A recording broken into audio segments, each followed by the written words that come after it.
Om Namo Bhagavate Vasudevaya. Om Namo Bhagavate Vasudevaya. Om Namo Bhagavate Vasudevaya. So today we are reading from the Srimad Bhagavatam, Canto 10, Chapter 10, Deliverance of the Yamala Arjuna Trees, Text 19. So please repeat after me.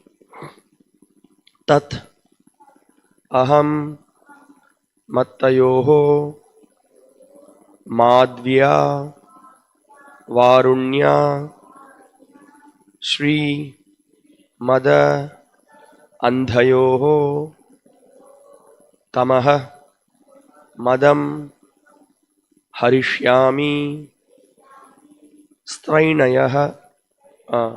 strainayoho ajita atmanoho tadahang mattayor madhya varunya shri madandhayoho tamo madang harishyami strainayor ajitatmanoho tadahang mattayor madhya varunya shri madandhayoho tamo madang harishyami strainayor ajitatmanoho tadahang mattayor madhya varunya shri madandhayoho tamo madang harishyami strainayor ajitatmanoho.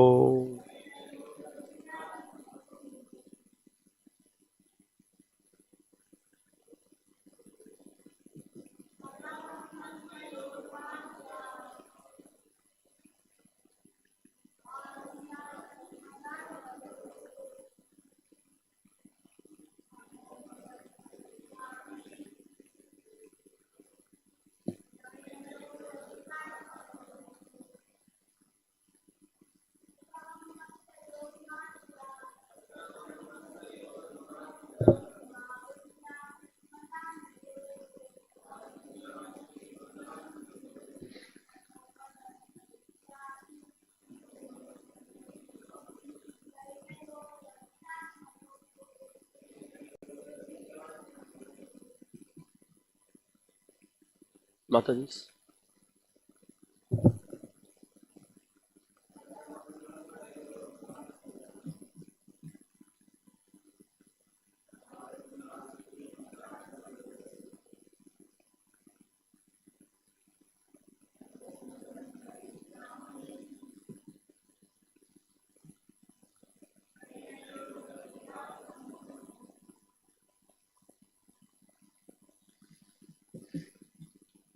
Tat, therefore, aham, I, mattayoho, of these two drunken persons, madhya, by drinking liquor, varunya, named Varuni, shri madandhayoho, who are blinded by celestial opulence, tamaha madham, this false prestige, due to the mode of ignorance, harishyami, I shall take away, strainayoho, because they have become so attached to women, ajita atmanoho, being unable to control the senses. Translation unpurported by His Divine Grace, A.C. Bhaktivedanta Swami Srila Prabhupada, the founder Acharya of ISKCON. Translation. Therefore, since these two persons, drunk with the liquor named Varuni or Madhvi, and unable to control their senses, have been blinded by the pride of celestial opulence, and have become attached to women, I shall relieve them of their false prestige. Purport. When a sadhu chastises or punishes someone, he does not do so for revenge. Maharaja Parikshit had inquired why Narada Muni was subject to such a spirit of revenge, tamaha. But this was not tamaha, for Narada Muni, in full knowledge of what was for the good of the two brothers, wisely thought of how to cure them. Vaishnavas are good physicians. They know how to protect a person from material disease. Thus, they are never in tamoguna. Sagunan samadhityaitan brahma bhuyaya kalpate. Vaishnavas are always situated on the transcendental platform, the Brahman platform. They cannot be subject to mistakes or the influence of the modes of material nature. Whatever they do, after full consideration, is meant just to lead everyone back home, back to Godhead. Namo Vishnu Padaya Krishna Preshtaya Mutale Srimate Bhakti Vikasa Swaminati Namine. Namo Vishnu Padaya Krishna Preshtaya Mutale Srimate Bhakti Vedanta Swaminati Namine. Namaste Saraswate Devi Gauravani Pracharine Nirvishesha Shunyavadi Paschatya Deshatarine. Jaya Sri Krishna Chaitanya Prabhu Nityananda Sri Advaita Gadadhara Sri Vasadi Gaura Bhakta Vrinda. Hare Krishna Krishna Krishna Hare Hare Hare Rama Rama Rama Hare Hare. Tadahang Mattayor Madhvya Varunya Sri Madhandhayoho Tamo Madang Harishyam Strainayor Ajitatmanoho. Therefore, since these two persons, drunk with the liquor named Varuni or Madhvi and unable to control their senses, have been blinded by the pride of celestial opulence and have become attached to women, I shall relieve them of their false prestige.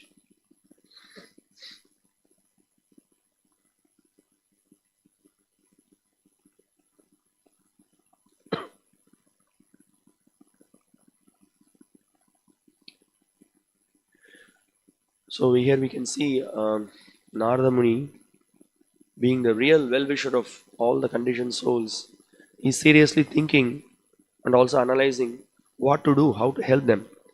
And in the Srila Vishnu Chakravarti Thakur in his commentary is pointing out that Narada decided what is the cure for this disease, and so he's giving the solution. He is now going to give the solution, what should be done. So Srila Vishnu Chakravarti Thakur points out, he says that I will remove the ignorance of these two demigods intoxicated with sweet wine. So that's the verse here. It says Mattayor Madhvya.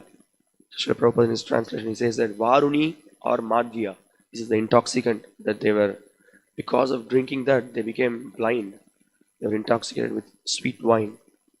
So what was a blindness? They became proud of their wealth.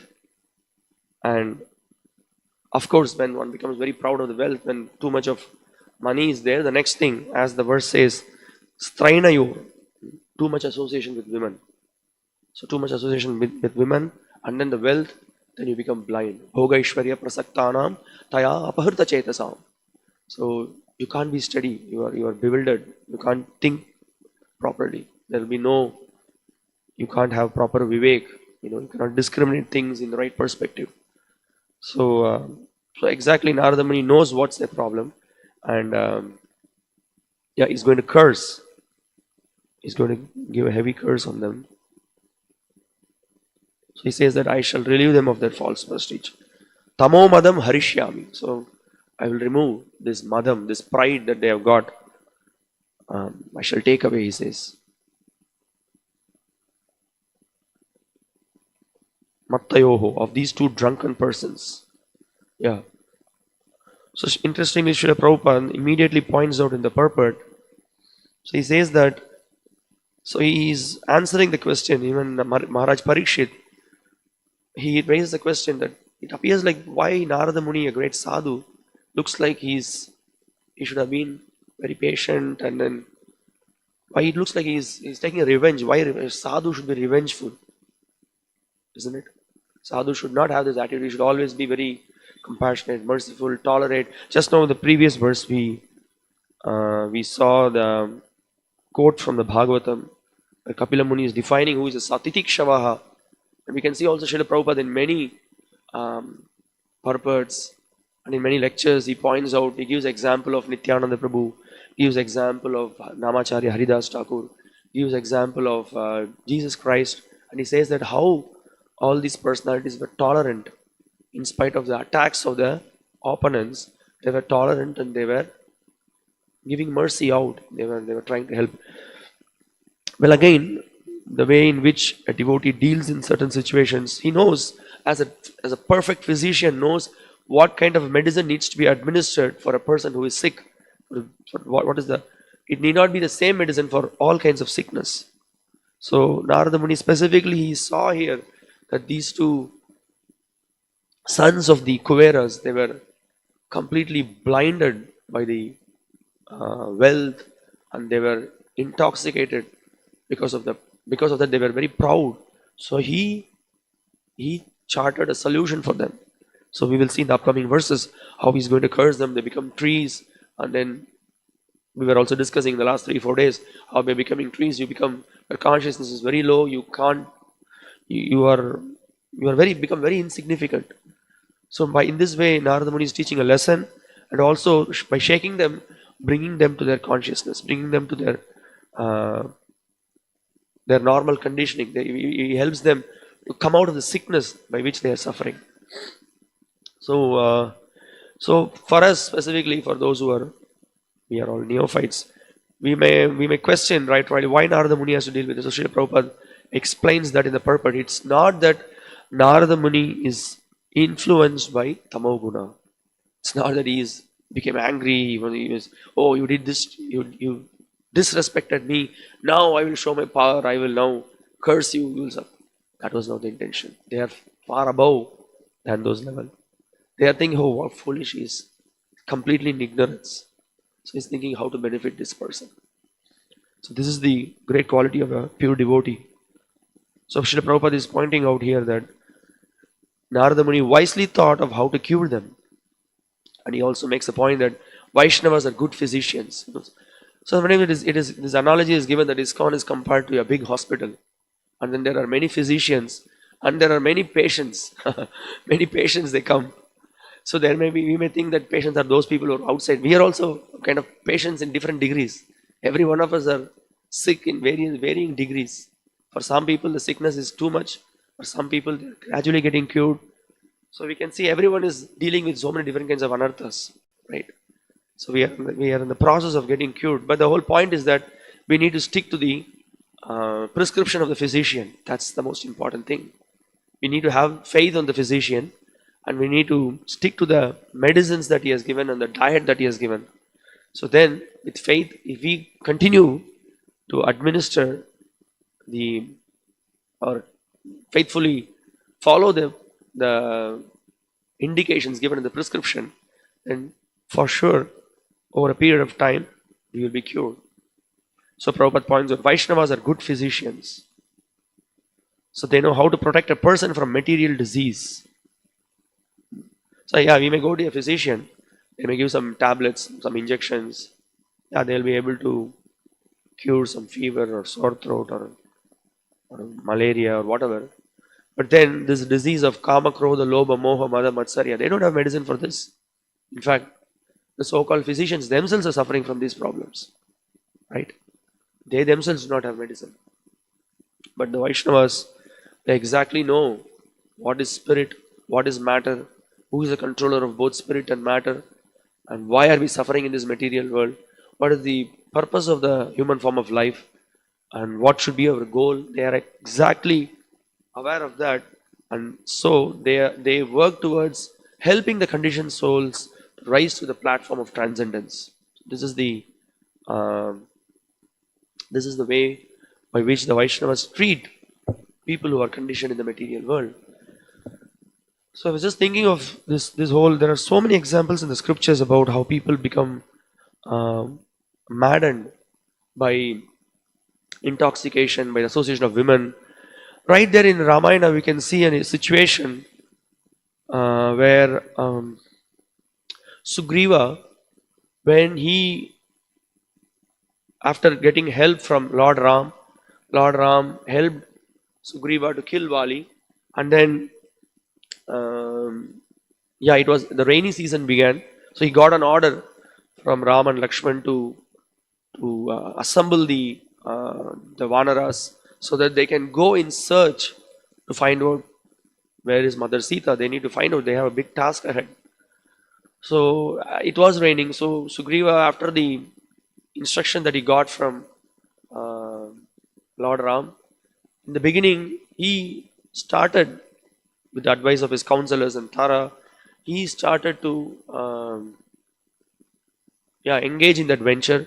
He did instruct his Vanaras to accumulate. First of all, you need a big troop to go and then fight with Ravana. So he just started. He took some steps towards that, but then complacency. Now, for a long period of time, Sugriva was bereft of any kind of opulence. He was always in great tension. He never know when Vali will come and hit him. And so he was bereft of all those things. And now he was in a very opulent condition. 4 months, he was in a very comfort zone. He had all the facilities. He had a lot of women around him. He had women, wine, so much opulence. So it's a great lesson that we can see.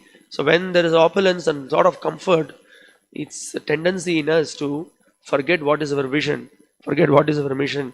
We get carried away. We become very complacent. We take things very lightly. We forget even the very good instructions that we have got from the near and dear ones, even materially speaking. Then the next step is what to speak of spiritual instructions that we have got from our spiritual master or from our guides who are giving us as we just at the beginning we heard, they have given us the prescription, they have given us the diet, and we tend to be lethargic. We just try to give it up. So that was the situation with Sugriva. Sugriva became very complacent. He became quite inactive, and time was passing. So immediately Ram summoned Lakshmana. Just go and see what's happening. Time is just going on. It's very short. Time is there. I don't see anything is happening there. So Lakshmana became very angry. He didn't come with a very. He didn't come very. He came in a very soft way. Sugriva is also a king. So he became very angry. He just came to. He was in a verge of killing Sugriva. He said, what's going on? He came there. And then in the Ramayana we can see quite even right from Tara there are very good instructions that was given. So Sugriva was literally blinded. He was with the women. He was enjoying the association of women and he was drinking. And when Lakshmana came, others came to senses. They said, "Oh, Lakshmana is here. Better you watch out. You forgot what you're supposed to do." But still, Sugriva was blinded. He couldn't come to senses. Because this is the effect of too much association of women and wine. It completely makes us blind. So that's what happened. And when Tara came to senses, Tara was immediately, Lakshmana was so angry. Tara came in a very humble state and then she said that, "My dear Lord, please, you please try to understand." She speaks about how a person can be when someone is just overindulgence in sense gratification. It's very dangerous. He loses his identity. He forgets what is his position.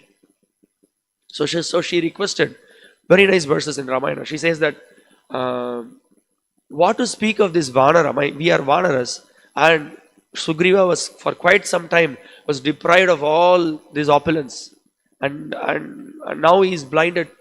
So please, Lakshmana, now, but he has not totally forgot what he has to do. He did take some steps. There is a huge party of Vanaras are being accumulated. That step is being taken, and he will soon come to senses. Please, please forgive. We will work towards. So she pushed Sugriva also, and then she also made a point that, yeah, after all, we are Vanaras. Even great rishis, she says that even great rishis are sometimes bewildered. But that's the power of the material world. Maya is so powerful. One is, so Krishna says in the Bhagavad Gita, no, even a person of discrimination can get bewildered. He knows what is right, what is wrong. But then if we are a little bit lethargic, then Maya comes in a very, very subtle form and it makes us blinded. We can see also, sometimes we do not know, we may be aware, oh, wine is very bad, women is very bad. Many gross things we may be aware, but sometimes in a subtle form things comes up, as Maharaj a couple of years back was explaining.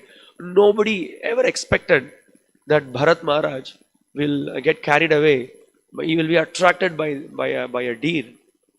No, nobody thought that Maya will come in that form. He went, he thought that he will go, he will protect the deer and leave it, and then, but gradually, just inch by inch, step by step, he was bewildered. So, complacency in devotional service, very dangerous. Even it might appear like we are doing things in a proper way, but still we need to be very careful. We should not take the process of Krishna consciousness very lightly. The point that I'm trying to say is that we should not be lethargic in our practice. Let it be chanting, let it be doing our service, let it be going for our preaching activities. The great pure devotees, even those in the level of Babaji, they were setting great examples with respect to association with women, with respect to dealing with opulence. So why? Because they know the very nature of the material world, how it reacts. As Srila Vishnu Chakravarti Thakur in his commentary to Dukkhalayam Ashashvatam, he says that what do you expect from the material world? The nature of the material world is Dukkhalayam and Ashashvatam. It's temporary nature. It is going to give miseries. Don't try to look for happiness here. So he gives a beautiful analogy. He says that you go into a salt mine and then you think that, let me go to that corner. Maybe it may be sweet. Sorry, sir. You go and then try to lick that corner of the mine. It's going to be salty. It's not going to be sweet. So this knowledge is very much required. We need to know, oh, if I touch something wrong, I'm going to get the current. I'm going to get the shock. But when we are blinded, we cannot. That's why we need association of devotees. We may be attracted by women. We may be attracted by in subtle way, name, fame, glories. Devotees immediately point out. If someone is our real well-wisher, he'll point. He's not sentimental. He's there to help us wake up for Mangalarati. If you go astray, immediately he points out this is not the right thing you have to do. So that's why we need association of devotees. So here, Sugriva, he was like Hanuman, other counselors, and Tara. They immediately point, hey, Lakshmana is here. Watch out what you are doing. This is not the right thing. So immediately Sugriva came to senses. So after actually Tara spoke, Sugriva, Lakshmana, he became a little peaceful. He said, okay, I'm sorry. I also became very angry. I know that people are taking some steps, but it's time. You cannot be more lethargic. So this is one important lesson that we see. And also another situation that we can see in the Mahabharata, when Yudhishthira Maharaj, Pandavas, when they were in the exile, they got an opportunity to be in Kuvera's place. Yeah, they went there for some time. But this is again an amazing thing. Bhima and Arjuna, after being in the forest of the heavenly forest for some time, they said that Yudhishthira, my dear brother, I think we need to go back to the earthly forest. We don't want to be in this pomp and splendor. They were very alert. Sugriva, on the other hand, we can see he got carried away by the opulence. But on the other hand, here, Arjuna and Bhima, they were well aware of the power of the sense gratification and how the opulence and then the association of women can blind. Even a person of sober nature can get blinded. So one has to be very careful. So that we can see here, although two example from Ramayana and example from Mahabharata, it appears the principle is the same. What is the principle? The principle is too much of sense gratification is very dangerous. Or we will be blinded by the influence of opulence and riches. So that's one thing that we need to be very careful. So that we see from this pastime. On the other hand, here Srila Prabhupada in the purport is pointing out that the Vaishnavas, when they usually they don't have any spirit of revenge. That's the whole point. And we can also see from the Bhagavatam itself examples. There are several reasons, several purposes when some incident happens from Bhagavatam we can understand. Let's take the example of Parikshit. When Shringi cursed Parikshit, Parikshit was a pure devotee of the Lord. He was so powerful. How much time it would have taken him for counter curse Shringi? He could have done it in no time, but he didn't do it. He accepted the curse. So Prabhupada in many lectures and many points, he says that this is the attitude of a Vaishnava. He doesn't, for himself, he doesn't revoke and then fight and justify. But when it comes to other Vaishnavas, he is there to establish dharma or to put things in right perspective. So that's one example. Another example that we see is from the pastime of Chitraketu and Mother Parvati. What was the response of Chitraketu? So he says that iti bhagavato devya pratishaptum alantamaha murdna sajagre shapam etavat sadhu lakshanam. Here it is mentioned. What is the sadhu lakshanam? Sadhu lakshanam is that he is not revengeful. Although he was competent, Chitraketu was very powerful. He could have counter cursed Parvati, but he didn't do it. And he accepted the curse. He put his head down and he just peacefully took it up. Okay, this is the will of the providence. The Lord has some other plan, so let me just take it up. And it is mentioned that etavat sadhu lakshanam. This is how a sadhu deals with the situation. So so that's the whole thing. Like in the last 2 days, it was a very good discussion that we had. It's not black and white. You cannot take the statements of scriptures. There are principles. We work with the principle, but sometimes a Vaishnava, the way he deals in a particular situation, we need to understand it only by hearing Acharya sometimes how they deal in a particular situation. We have to hear from the pure devotees and try to look at it from Guru, Sadhu and Shastra. Otherwise we may be blinded. If we put our mundane intelligence, if we put our mundane logic, we may not be able to perceive why a person is dealing like this. Yeah, we can also take the example of Pundarika Vidyanidhi. Who can understand? He was a pure devotee of the Lord. He was in great opulence. His dress, the way, the jewels he was wearing, the spittoons he was having. Gadadhar Pandit himself couldn't figure out, what is this? Sadhu is not supposed to be like this. But he was beyond the effect of the sense gratification. So when the verses from the Bhagavatam was chanted, he fainted, he rolled. Ashta Sattvika Vikar, he showed symptoms of a pure devotee. So here we see that a Vaishnava in general, he is not revengeful. Rather, he is a well-wisher. We can see every time when Srila Prabhupada was signing his letters, he will say, "You are ever well-wisher." This is a pure devotee. Pure devotee always thinks the welfare of others. In fact, he strains himself to benefit others. So we see here, and also we need to understand that they are not influenced by the modes of the material nature. So pure devotees, it may appear that they become angry. We can see Srila Prabhupada in many of his dealings. Sometimes he becomes very angry. So the disciples used to say they used to be quite tensed when Srila Prabhupada was dealing with some situation. Because Prabhupada used to chastise, he used to shout. But then Harishauri Prabhu explains that the next second, we can see that Prabhupada will be doing his work. Like some other disciples will come. Like nothing happened. Nothing happened. He's very cool. His dealings was very soft. And then, how is it possible? Because they are not carried away by the modes. Apuryamanam achala pratishtam. Samudramapa pravishanti yadvad. Then how does it go?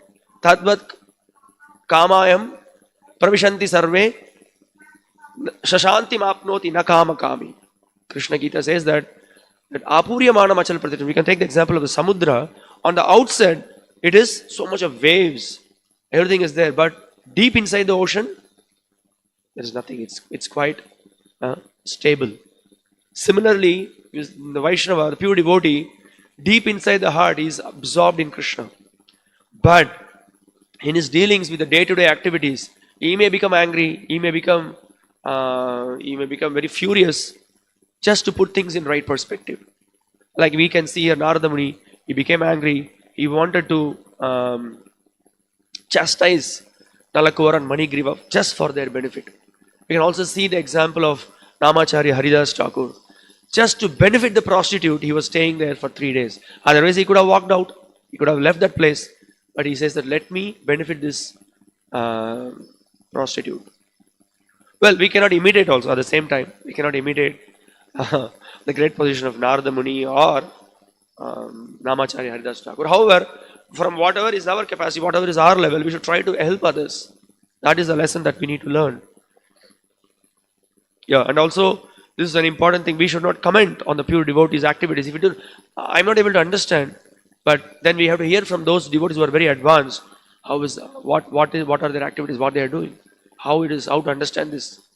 That should be the approach. That should be the attitude of a devotee. Not that you immediately comment. He's doing like this. He's doing like that. Even just another example from the Ramayana, we may not understand how the way in which Rama killed Vali. How did he kill? It's not just simply blindly somebody may say, but actually if you read the Ramayana and then there are proper explanations how it is perfect justice that Lord Rama killed Vali. So we have to read from the Ramayana, we have to hear from the pure devotee, then we will understand.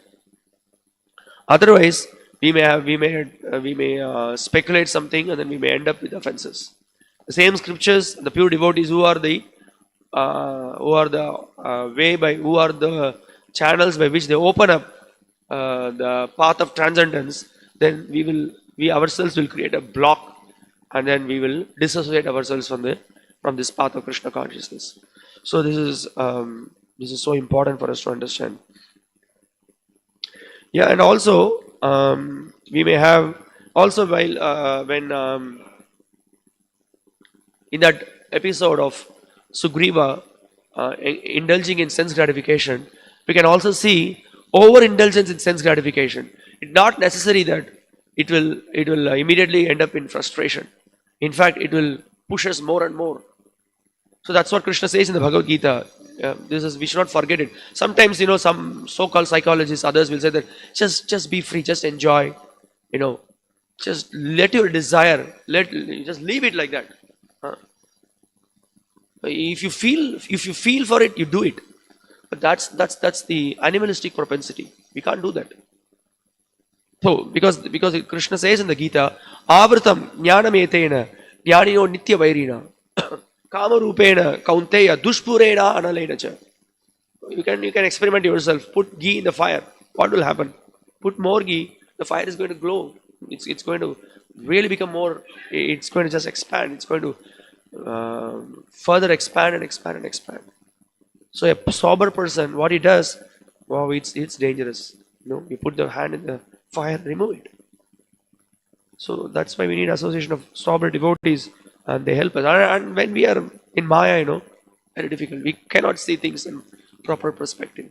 We are already influenced we are covered. So definitely we need help of someone. We need someone to come and then pull us out. We can see, that's another example we can see from the scriptures, not to take Krishna consciousness lightly.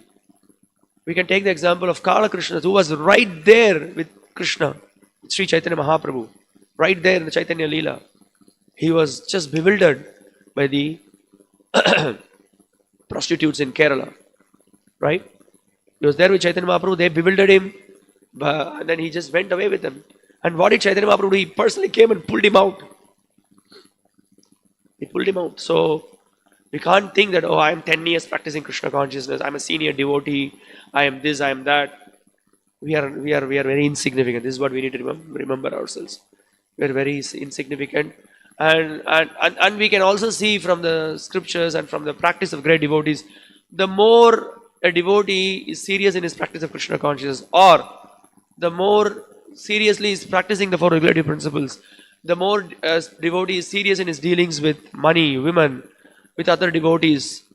So never there is a case that, because he was too serious and he was too seriously practicing Krishna, he fell down from the path of Krishna consciousness. There was no such examples. Rather, it's the other way around. He became quite free in his association with others. He was too much dealing with money. He was too much. That's how it happens. We can even see sometimes. That's why I'm saying that sometimes gross things apparently we may see, But when it is very subtle, we may not be able to see. You can see when there is a dam, there is a small hole, and gradually by the leakage, gradually, the whole dam it becomes very dangerous. There will be a big destruction. Similarly, for us also, a subtle desire may creep in. We may get attached to some woman, we may get attached to some name. Always we may expect someone to glorify us. It's very, very subtle. So constant hearing, constantly discussing, and if some also this is very much required. When some devotee gives us some good advice, take it in very good spirit. We may not have done that, but we can take it in a very positive spirit. Oh, this is a warning for me. Although maybe I'm not directly dealt in this situation. That's how a pure devotee looks at things. I just remember one of the sannyasis, one temple president in a place, he was explaining to one sannyasi that that one sannyasi is coming to our place, is demanding too much. He's very specific about his accommodation, what are the different things he wants.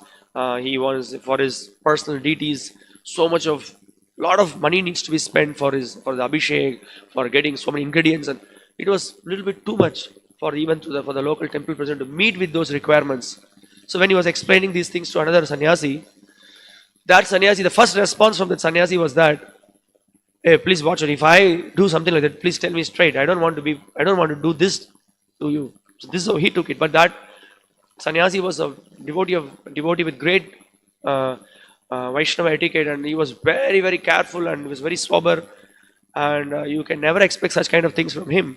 But his response was like this. His response, maybe, please let me know if I got to do anything to do with this. I don't want to. He was thinking maybe I should cut down on some of my things.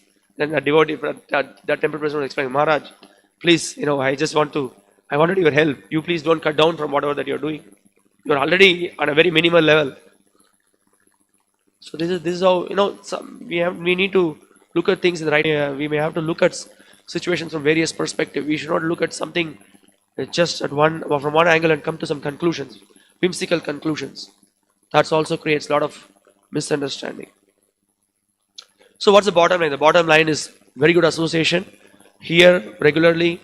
Yesterday evening we were discussing about how to keep ourselves very inspired.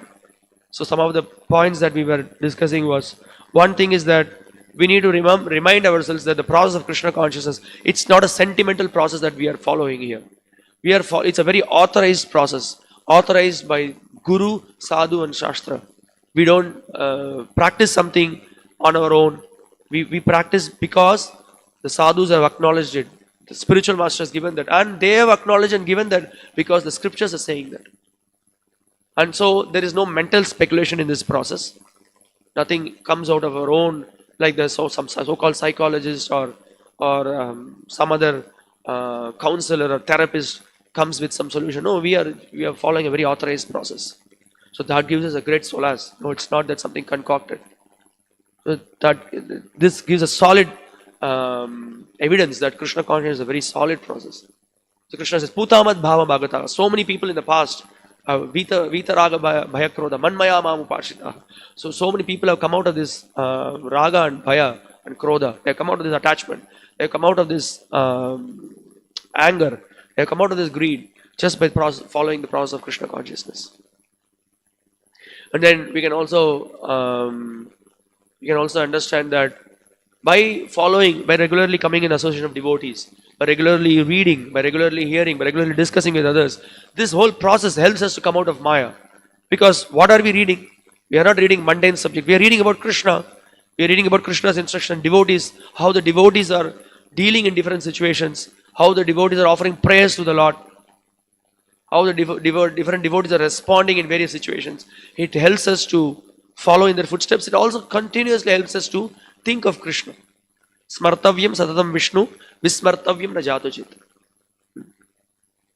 Sarve vide nishedasya etayor eva kinkara. This is the primary goal of the practice of Krishna consciousness, to always remember Krishna and never forget Krishna. This happens by the powerful process of Krishna consciousness, which solidly lays its foundation on the process of Shravanam. So hearing is so important. Regularly hearing. Immediately helps us, Even when we have been haunted by material desires, but when we regularly open Srila Prabhupada's books and read, when we hear from pure devotees, immediately it's an instruction for us. It puts us, it wakes us up. It is a wake up call for us. No, so that's why regularly reading and hearing helps us. Then, and also, yesterday we were discussing another point that it helps us to be alert all the time, isn't it? Anytime anything can happen in this material world. We never know. We may. Yes, it's not that we should not plan. We can plan, but also we should be ready to face the test anytime. Anytime we may leave this world. Anytime we may die. Yeah, a couple of days back, that accident happened in Baltimore. That ship hit the hanging bridge. Just I think it was something like 2 a.m. in the morning or something like that. The whole bridge collapsed. Some anything can happen anytime. So whatever that we are doing, we should not think that let me postpone, let me do it later. Whatever that we have to live in the present. This is another point we have to understand. We may think of the various things that we have done in the past, or we may be completely in a hallucination of thinking what I will do in the future, and thinking of the past and the future. We may forget about the present situation. No, Prabhupada gives that example. No, that who was that? That potter who was very much planning that let me I have I'm from this pot business. I am actually only not so much in. If I make so much of many pots at this rate, if I plan, then I may be able to get fetch more money. I may become more rich. In that way my wife will be under my control. I can just control her and all those things. He was thinking like that. So much he was thinking. While he was thinking, he just lost himself. He gave a big kick to the pot, and all the pots broke. And the day's business he lost. Whatever little money he could acquire, he forgot himself. Sometimes this happens to us. Sometimes many times it happens to us. We too much think about future, and we just think on the glory of our past and forget about what we have to do now. So, what's the right attitude? We should think of the past, whatever mistakes that we have done, what was our situation before coming to Krishna consciousness. We should not forget that how crazy we were, and then we should have great gratitude for devotees, Srila Prabhupada, and the entire process that they saved us. The kind of dresses that we were having, the kind of movies that we were watching, the newspapers that we were reading, it's a nightmare when you think about it, right? We don't want that, and we should be extremely grateful to our spiritual master Prabhupada and all the devotees for having saved us. So this is how we should think about the past and whatever nice things that we have done. So we should maybe take that as an inspiration, not become proud of that. That's one thing. And then we shouldn't see what am I doing now. But sometimes we become stagnant, right? I have done. Prabhu, I have already served a lot. I always give this example many times. One of our devotees, he said, Prabhuji, I chanted. Why are you not, nowadays you're not chanting? What's happening? I did chanted 16 rounds quite some time. I served as a full-time devotee. I did my part. Krishna says that Neha Vikarmanashusti Pratyavayone with Swalpam Apyasi Dharmasya. I did. Little bit of service I did. And for this Krishna will reward me. So don't disturb me. I'm going to go and then play tennis now. One devotee was responding like this. This is not intelligence, this is foolishness. We should not misuse the statements of the scriptures. Many times the scripture says that even for a person who is sinful, this has happened. But for one who is completely absorbed with body, mind and words, engages in Krishna service, what will be the result? So like that we need to take. So the point is that whatever that we have done in the past, we should always think how to increase our service, how to increase our chanting, how to increase our dedication to Guru, Sadhu and Shastra. That should be our attitude.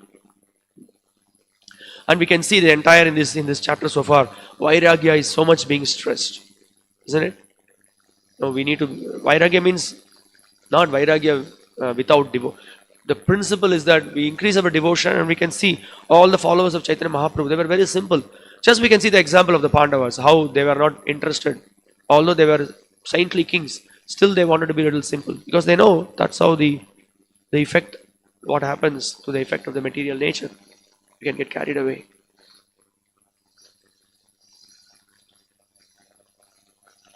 Yeah, so regularly hearing, reading, and chanting, And we should have faith in this whole process of chanting, And we can see Srila Prabhupada again and again quoting so many examples. If you read some of many Bhagavatam purpose, Chaitanya Charitamrita purpose, how Srila Prabhupada speaks about the power of this chanting, how it can, for a sincere, one of the purpose in the Bhagavatam, Srila Prabhupada says that for a devotee who is sincerely chanting, he will be able to see Krishna face to face, he says. So that will bring the attention of the Lord. But for what kind of a devotee?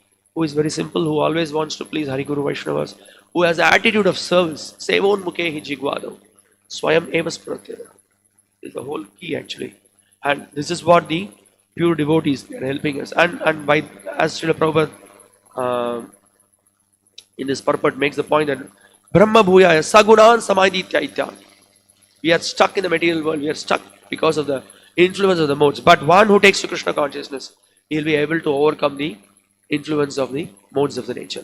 And spiritual master helps us in this process. He helps us to overcome the conditioning. And so many examples are there how Srila Prabhupada he has given some difficult tasks for some of the disciples. At the time, it might appear like, Harikesh Maharaj was sent to different places. He was doing personal service to Prabhupada. But then, for whatever reason, Srila Prabhupada sent him out. He sent him to the places, to places like Poland, Norway, Denmark, those regions. He asked him to print the books in various languages. At the time, we could not understand. It was difficult for him. He has to leave the association of Srila Prabhupada. But he took it as his life and soul. He listened to what Srila Prabhupada said. Then later he says, I couldn't understand why Srila Prabhupada left me, sent me out. But then, great preaching happened. So many books were printed in so many different languages. So many people became devotees. So, we can see right here, Narada Muni, although it appears like it's a curse, but this curse turned out to be a blessing. So always it happens, and we can see in so many asuras were cursed. If you see the Krishna Leela, when Krishna's pastimes in killing so many demons, we saw so many demons, Putana, right from Putana to so many demons. If you see their life history from the Puranas, what they were doing, how they were cursed, and all this curse turned into blessings. But then, for that matter, it's not that we have to do something very abominable so that somebody should come and curse us. That's not the message. The message is that we need to, seeing all these things, we need to get inspiration and we need to submit ourselves and we need to take to this process of Krishna consciousness. One thing is very sure, we are on a very safe boat. Srila Prabhupada is the captain of the ship, and then there are so many other physicians who are working under him, and if we just take their guidance, we will definitely be able to overcome the condition of this material world. This reminds me of because in this verse, Srila Prabhupada specifically points out that the Vaishnavas are good physicians. The Supreme Personality of Godhead, he came as a devotee. Who is that? Sri Chaitanya Mahaprabhu. He disguised himself as a devotee. So he actually, Krishna's Kaviraja Goswami, he glorifies Sri Chaitanya Mahaprabhu with a beautiful verse. So with that verse, we will just conclude this. He says that Vaigunya kita kalitaha. Yeah. Vaigunya kita paishunya vrana piditaha. Dhainyar nave nimagnoham chaitanyam vaidhyamashraye. He says that, let me take shelter of Chaitanya Mahaprabhu, who is the greatest Vaidya, Ashraya. Let me take shelter of him, because what he does, Vaigunya kita kalitaha. So he says that very humbly, Krishna's Kaviraja Goswami says that actually I'm infected by the germs of material desires. That's our situation. So he points out what's our situation. Yeah. And then he says that another interesting thing, he says this is a great problem for us in the material world. He says that paishunya vrana piditaha. Paishunya refers to envy. So everyone in the material world is envious. If we are not devotees, we cannot appreciate others, immediately we become envious. So two diseases, he says that there are so many different kinds of material desires. We are infected by the germs, and then we also become, we are envious. So these are the two great diseases. So he says that dhainyar nave. So this is the point. We have to become humble. And then that's what we saw in this last 5-6 verses. By giving this punishment, what Narada Muni is doing, that so proud, when he was so proud, he walked like this. Then he made them humble. When you're bereft of all material opulence, everything riches are taken away, you have to take shelter of someone. You become very weak. And then in that humble state of mind, we will call out Krishna. Krishna, I have no other choice, nothing else. My wife is not there, my money is not there, the riches are not there. You are my only hope. So please give me shelter. And we can see so many songs in the Sharanagati by Srila Bhaktivinoda Thakur, how he is offering prayers. So he says, Dainyar Nave Nimagnoham. So in the ocean of Dainya Arnave, in the ocean of utter humility, let me take shelter of Chaitanya Mahaprabhu. So that's the so Chaitanya Mahaprabhu has given us this process of Krishna consciousness. So and he has given us the holy name. So in that utter state of humility, we need to take shelter of the holy name and then render service. So then we will be quite inspired in Krishna consciousness, and then we go out and try to help people who are suffering and struggling. So I'll stop here. If you have any questions or comments or any realizations.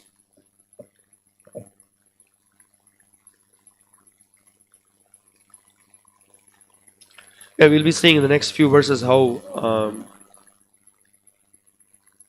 Narada Muni is going to give the curse, and then how Krishna will become obliged because Narada Muni gave the curse. You can see that. That's again that's amazing. This chapter is such a beauty. How Krishna is Bhakta Vatsala. Whatever is pure devotee, he just says that just because my pure devotee said I will fulfill his desire. So that's the glory of this whole process of Krishna consciousness. So if we just stick to Srila Prabhupada, because whatever Srila Prabhupada says, Krishna will respond to his prayer. So that's why the point that we made is we are in a very, very safe boat. We just need to stick to this process. Everything will fall in place. Hare Krishna.